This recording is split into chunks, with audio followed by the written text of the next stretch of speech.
morning. I realise that this is the 10th anniversary this week of the execution deaths of Myuran, Sukumaran and Andrew Chan, who were the co-ringleaders around that group of the Bali 9, the drug smuggling group who were bringing heroin from Indonesia into Australia. They were arrested and tried and sentenced to death.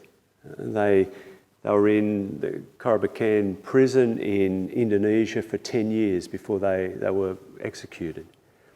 And in that 10 years, there was this amazing story of transformation. There's various stories around it, but it seems that Andrew Chan one night was in his cell. I imagine suddenly the magnitude of what he'd done and where he was and his future and the impending death, whenever it would come, hit him. And maybe he was thinking back over some of the early influences and early influences of faith in his life. Whatever it was, he prayed. He prayed to this God, I guess he'd had nothing much to do with for many years, and asked for a sign. And the next day, his brother came to visit and brought a friend, a Salvation Army minister. And they talked. And Andrew Chan asked for a Bible. And he began to read, and I guess the stories of Jesus, to read perhaps the story of Jesus going to his own death, and how he embraced that, and how the grace and love and sustenance of God surrounded him and held him and gave him this deep and profound peace. But he also read into Jesus' life the blessing that he was, that he blessed people and he was a blessing within the world. And something of whatever it was rubbed off on Andrew Chan. And gradually he grew into that way of Jesus and converted to Christianity. Over the years he was in prison, a number of different churches and ministers and others visited and were around him and praying for him. And he actually studied to become a minister, and he was ordained within that prison. He'd led worship services in the prison. He and Myuran were responsible for a whole lot of rehabilitative measures within the prison. They actually were responsible for fencing off or quarantining a section of the prison that would be drug-free. Within the prison, people bought and sell and used drugs freely. But for them, and perhaps the impact and what they'd done and how it had ruined their lives, in their part of the prison, drugs were banned. And they introduced some training and courses and support and help for people, for prisoners, to try and help them make the most of this situation and become the best people they could. They sought to help people be rehabilitated so that when they were released, they could make the most of their lives. They became model prisoners. Over the 10 years, there were many legal appeals, but also appeals from the Australian government, humanitarian groups from around the world, but also people like the prison warden, who saw the transformation and the profound work that Andrew and Myuran were doing in the prison. And he pleaded with the president, Joko Widodo, to commute the sentence to life imprisonment. But he would have none of it. And so, despite the work they did, and Sukumaran discovered his own gifts of art and reached out to Australian artist Ben Quilty and received advice on technique and colour and all sorts of things. He received art supplies and canvases, and not only set up a studio for others to help them, but did his own work. There was an exhibition of his work after his death. Quite stunning work. He was a gifted artist. These two men did much to help the people in the prison. And in their own lives, there was this experience of grace. Both converted to Christianity. And on their death, and the surrounding death, they didn't know when the knock would come at the door to say this is the day. But when it did, they were calm. There were 6 others who were executed with them. People from other countries whose language wasn't good. And so they interpreted and helped calm them down and care for them on that day. As they faced the firing squad, they refused to have a blindfold. They sang the hymn, Amazing Grace. And then they began to sing the song, Bless the Lord, O my soul. They didn't get all the way through it before the shots rang out and their bodies crumpled in death. I can only imagine that song reverberated in that mystery place beyond death, that life beyond death that we talk about. Their life and their death in those last 10 years was a witness to grace, the way that grace can transform a person and bring hope and life to others. And that's the story we read this week from Luke's story of Jesus, his second volume, often called Acts.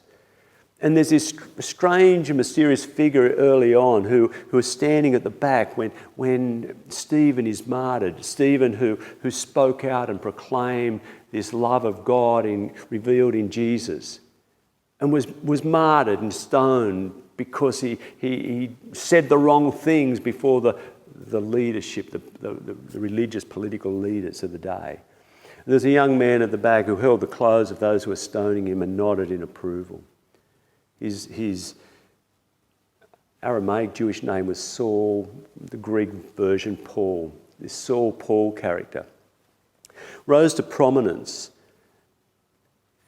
He was a self-righteous, fanatical Pharisee.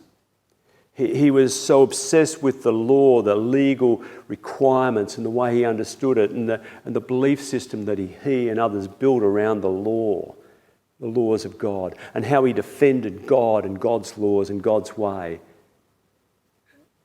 in such a fanatical way, such that he would endorse the killing of another person. He himself sought permission to go and round up and arrest the Christians in Damascus, those who were causing trouble. They were the enemies and they needed to be wiped out or excluded or locked away, to defend God and God's way as he understood it. He was on that road to Damascus, ready to round them up with a band of people to help him, when a blinding light struck him and he fell to his knees blinded, vulnerable and helpless. And there on the ground, he heard a voice that boomed and surrounded him, said, Saul, Saul, why are you persecuting me? Who are you, Lord, says Saul. I am Jesus, the one you're rejecting. It stopped him.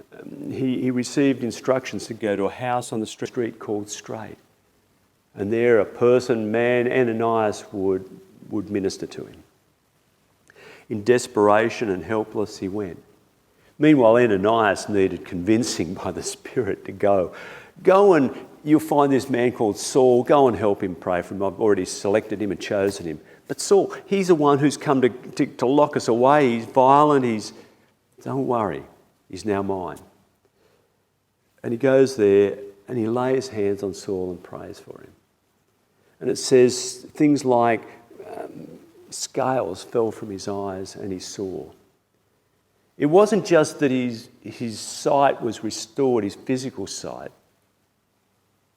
It was that Saul began to see beneath the fanaticism and narrow-minded belief systems that he'd held, beneath the judgment and conflict and violence and hatred, beneath the fear, and he began to see something bigger.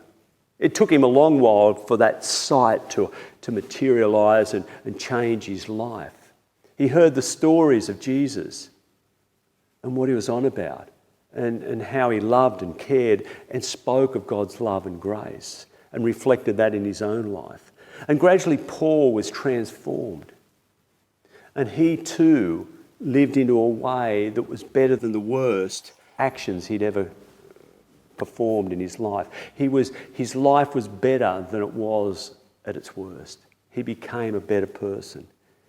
He became one who suffered for the sake of love and grace and sharing this love and grace in the world. He recognised in himself that his own strength was a limitation. And it was only when he let go and surrendered into this love, into this grace, into the power of this love, that he could be strong, because God would work through him, through his vulnerability and brokenness. And I think that's what we see in Andrew Chan and Myuran Sukumaran. That at their weakest, when they're desperate and helpless, God can speak into them and use them, and did. This is a story of grace, of transforming humanity, and then working through that transformed humanity to bring grace and love into the world. And there's another story I finish with, that the song that Andrew and Myuran sang when they were dying, Amazing Grace, was written by John Newton. And he himself, he grew up as a young boy on his mother's knee, being read Bible stories and being prayed for. But then his mum died, and he was still quite young. His father was out at sea on the ships very often, so he's farmed around to relatives and friends. He joined the ships. He went to sea when he was 11 and learned his way and worked his way up. He became a sea captain, and he was captaining the slave ships which sailed down the west coast of Africa, picked up slaves and treated them abysmally in the hull of the ship, and made the arduous journey to the Americas. And those who survived were sold, and then they brought spices and other things back to England. John Newton's life spiralled out of control with alcohol and anger and fighting, and he was demoted to just regular on the ship and was losing his way totally. On the last sea journey he made, the ship was caught in a storm, a violent storm. The waves pounded the ship and the wind pounded, and it was creating, the water was getting in and breaking the ship open, and it was all hands on deck to bail the water out and patch up the ship and keep things afloat. And every 2 hours different ones would be given a rest. They'd go to their cabin for a rest for 2 hours and back on work. It was in one of those breaks that John Newton was in his cabin, and he was lying there petrified, terrified. He knew that they were going to die. The ship was going down. They couldn't survive this. He was going to die that night, and he was terrified. And perhaps lying there in his room, he remembered his mum and her prayers and the Bible stories. And this God he'd not thought of except to abuse and use in blasphemous ways since, to be angry at. But in his sheer desperation, he got down on his knees, closed his eyes, and he prayed. He prayed to a God he wasn't sure of and asked for forgiveness. And if you're there, and the prayers of a desperate person, deep yearning. And when he opened his eyes, he said it was as if the whole cabin was alight, a blaze of light. And he knew in that moment that he'd be all right. He knew they were going to die. There was no way this ship was going to survive. But he'd be okay. There was a God who loved him and held him, and in that moment he was felt held. The ship's captain was actually quite skilled and managed to get them through the storm just, and they hobbled into port. Newton walked off that ship and never went back to sea. He went and studied to be a minister, an evangelical preacher and teacher and minister. He worked with people like William Wilberforce to help abolish slavery. He brought his experiences and the terrible things that he'd done to bear and repented of them and tried to turn it around. He also wrote hymns and songs, and one of them, Amazing Grace. Amazing grace, how sweet the sound that saved a wretch like me. I once was lost, but now I'm found. Was blind, but now I see. And that's the amazing grace that we hear in the story of Andrew Chan and Myuran Sukumaran, that we hear in Paul, we hear in John Newton. And we all experience in God's grace. Amazing grace, not deserved or merited, but given freely, to transform human life, to transform our world. And we're invited into this way of Jesus, this way of grace, to be agents of transformation, hope and peace, like Andrew and Myuran, like Paul, like John Newton, to bring hope and peace to our world. Amen.